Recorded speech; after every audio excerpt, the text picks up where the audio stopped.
Hi, my name is Ryan Lane, and welcome to my review channel.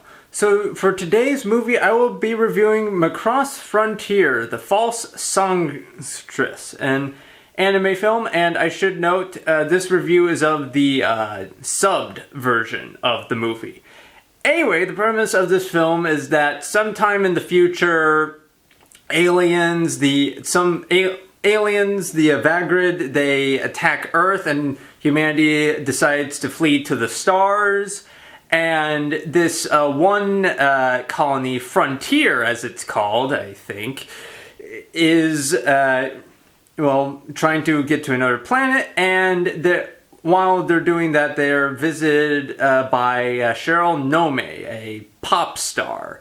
And her concert coincides with an attack by these aliens.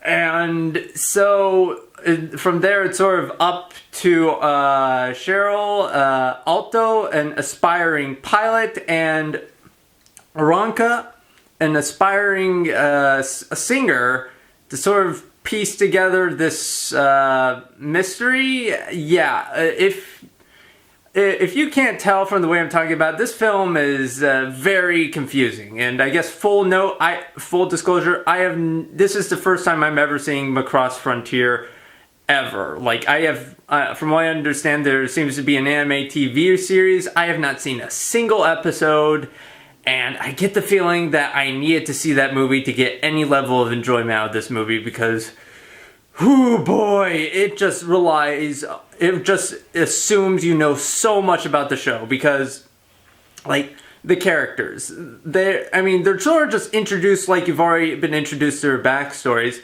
and I feel like that would be fine enough, but a lot of the drama is supposed to stem from their backstories, and so because of the film tries to toss in a few lines of dialogue to fill it in, but it just isn't enough. And because of that, a lot of the interpersonal drama, specifically between the characters Alto, Cheryl, and Ronka, just falls completely flat on its face. Also, and on that note, the film kind of feels like two films in one. A sort of Star Wars space opera film alongside a romance film with a love triangle going on.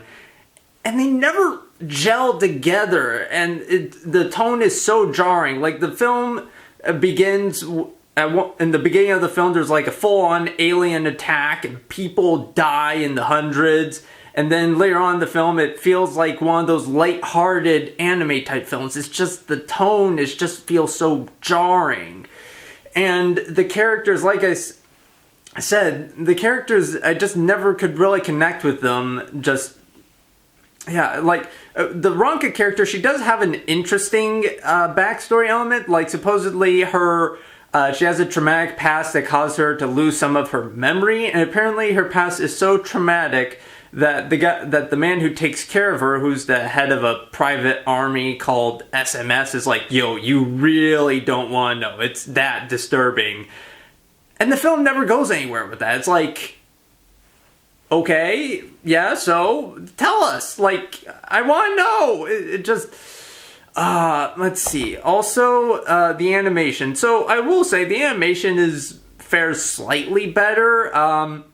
It looks good, but however, there are some problems. The CGI animation just doesn't always mesh well.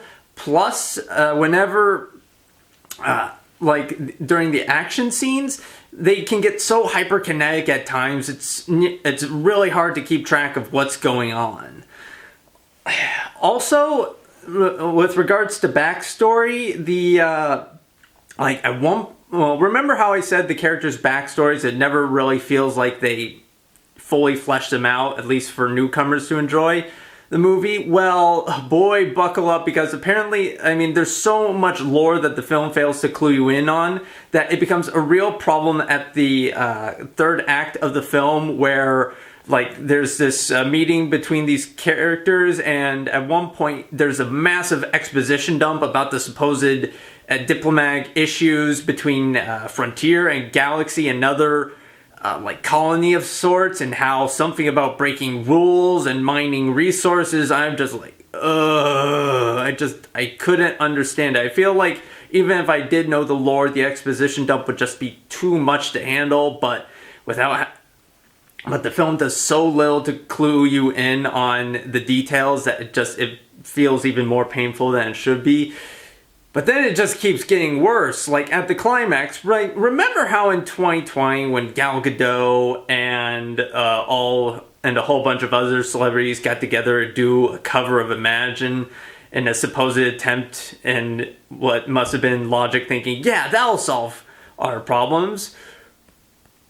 Well, they kind of do something similar in this movie at the climax, and it works. Or at least that's what the film seems to imply. I was like, what?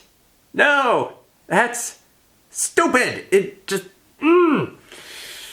Yeah, so, I mean, with that in mind, thanks to a drama that never really compels, thanks to not filling in the backstory for the characters, animation that's beautiful but overly hyperkinetic at times, and lore that is just too deep for newcomers to enjoy, I will be giving Macross Frontier the False Songstress 1.5 out of 5 stars. Anyway, thank you for watching. Have a good rest of your day.